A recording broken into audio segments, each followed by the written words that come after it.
We are back on the 48 here at Cool Hand Customs, and it is facing the correct direction in the shop to finally get this box bolted into place. And once I get these two center bars out that basically would run into all of this, it should bolt into these two rear bolts and the two front bolts with some spacers. Unfortunately, the air ride lines are right there, but we've got cushions and stuff to get up above all of that stuff.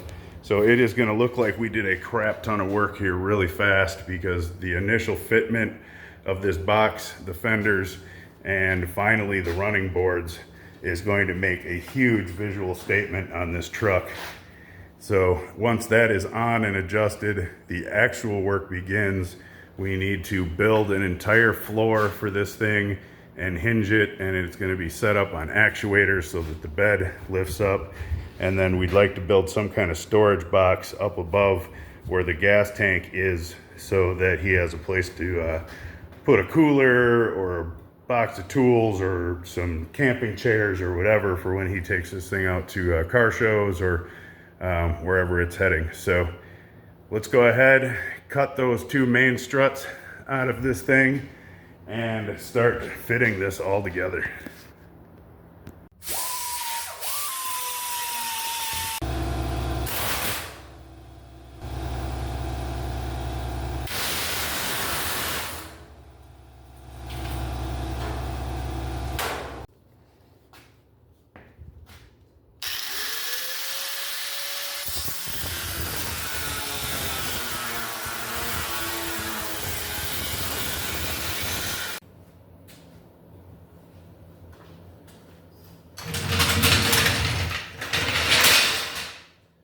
Okay, the box is on for its first initial test fit. I've got it actually sitting on a couple of 2x4s on all four corners. So the plan is we're going to have the box mounted 3 inches higher off of the chassis. That makes our bed rails line right up, come straight across here, run into this body line that runs into the vents and the body line on the hood. So it'll be one nice straight continuous path for your eye to follow when you're looking at the truck. We'll take it outside once I get the fenders and stuff and get this squared and mounted, and make sure that the box doesn't look like it's changing a little bit. Right now I've had the level on it and it looks like it's really nice, but your eye can play with you. So we get this thing outside and actually get 30-40 feet away and walk around it and see and make sure that nothing looks off, you know, front to back, right to left, anything like that once the fenders are on. There's a lot of fabrication I have to do because we changed the box height. I originally wasn't going to change the height of the box, but with this thing dropped all the way at its lowest point, it was going to have the wheels, and these are not the ones we're using obviously, but they're about the same diameter. It would have had the wheels sitting above where these outer fenders bolt on, and with the stamping and everything in the box sides, it would have looked wrong to have the fenders mounted any higher. So we're going to have to extend the front of the fender down to meet the running board, extend the front of the box side down to meet the running board, and then we'll decide what we're going to do around the rear right now. The owner gave us a roll pan that he was planning on using, and that he had done a bunch of work on when he originally put this box together. So there is a brace sitting right here that has to get bolted onto these body mounts in the back, and that's where that roll pan will attach. And I haven't seen it together and on the box yet, but that is supposed to tie into the rear tail of the fenders. So if I can keep those in the same orientation and wrapping around, then, and they look good, then we don't have to do anything with the rear end back there. Yeah, so I got a lot of work to do. Getting these lower nuts on for these front bed mounts is going to be interesting, because it's like a little teeny hole in the boxed frame that I've got to get my fingers in. I'm probably going to have to do it from underneath. So I think my next step here is going to be hook the battery up, get this thing aired up as high as I can, and then, because I can't even get a jack anywhere, it would laugh at me to try to get a jack under this right now. Get it aired up high enough that I can get the jacks under. We'll get this up onto some jack stands so that I can actually get up underneath and bolt all of this stuff together.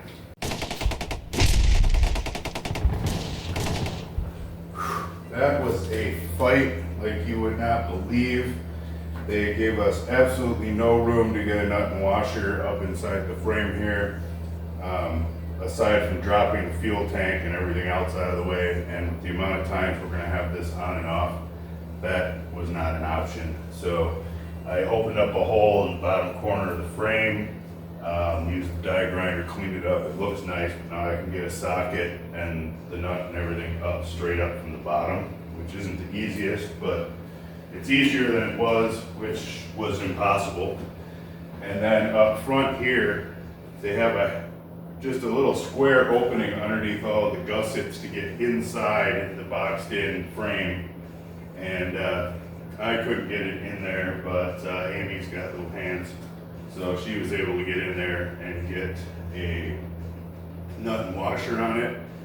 But of course we couldn't get a tool on the end of it. So she was able to get the open end of a wrench in there enough that I could crank these down with the impact. So this is now on and square. Looks like it's got a little bit of wiggle, but I think it's just because this framework here isn't completely welded all the way around. So I'll have to clamp and weld that stuff, put a couple of rosette welds on the outside and really get those in here good and tight. But I did measure corner to corner, 92 5/8 on both sides. We've got the same distance from this back panel to the frame, same distance from the side panel in, front and back, and an inch and a quarter it looks like gap between the box and the back of the cab here. So I am pretty satisfied with it being square and where it needs to be. Thing looks good. So I'm going to go ahead and grab that roll pan from the other room, and then I'm going to take the burnisher and go over this fender because it got quite a bit of surface rust on it, so I want to clean that up. And then we'll get the two fenders and that roll pan bolted on, get this thing outside and see what we got.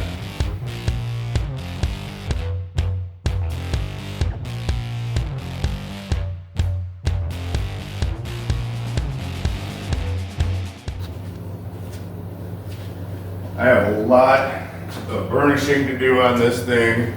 I want to get all of the rest of the surface rust off and a little bit of surface rust that's starting to grow again just because it's been so humid this year. But before I do that, I want to get this last exterior panel on. I know I still have the tailgate to deal with, but I really want to get this roll pan on because that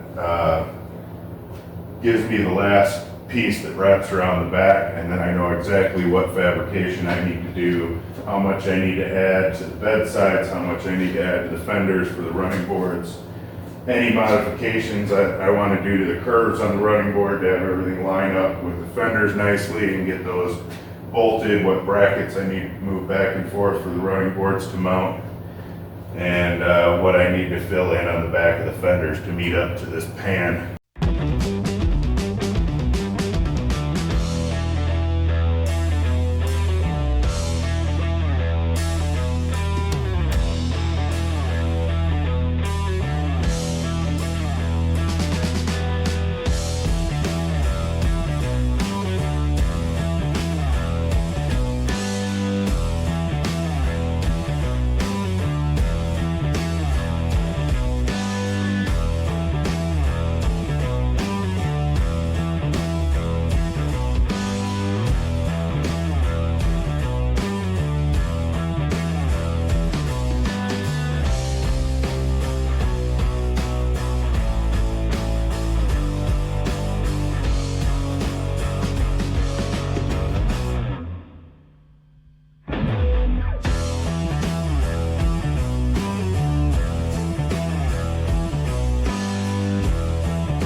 Here she is outside for the first time, all in one piece. It is all the way lifted right now, so this is as high as it's going to be. This should technically be its ride height. So I'm going to do a quick little walk around and show you what we got, and then I'm going to stand back and actually see it for the first time from a distance and make sure that all the lines and everything are as straight as we hope they are and that the level said they were. Here we go. That looks pretty damn good. I don't see anything that looks wonky or off. The rear wheels seem to line up right dead center in that opening. The box looks straight. The lines seem to carry through where they're supposed to.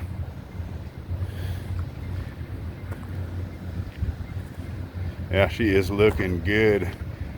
The bumper flow is really nice. I was a little concerned about that while we were working on it, but now that we've got it fitted, it just flows right into there, right into the grill, right up into the hood.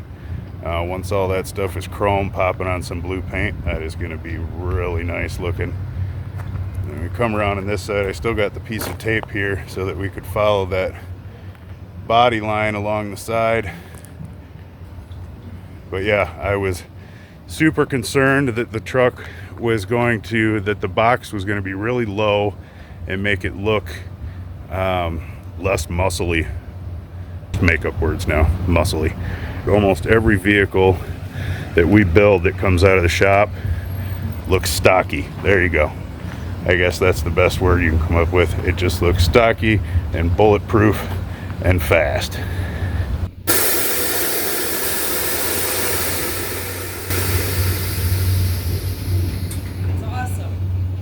I'm gonna push the button, push the button, push the button, push the button, push the button.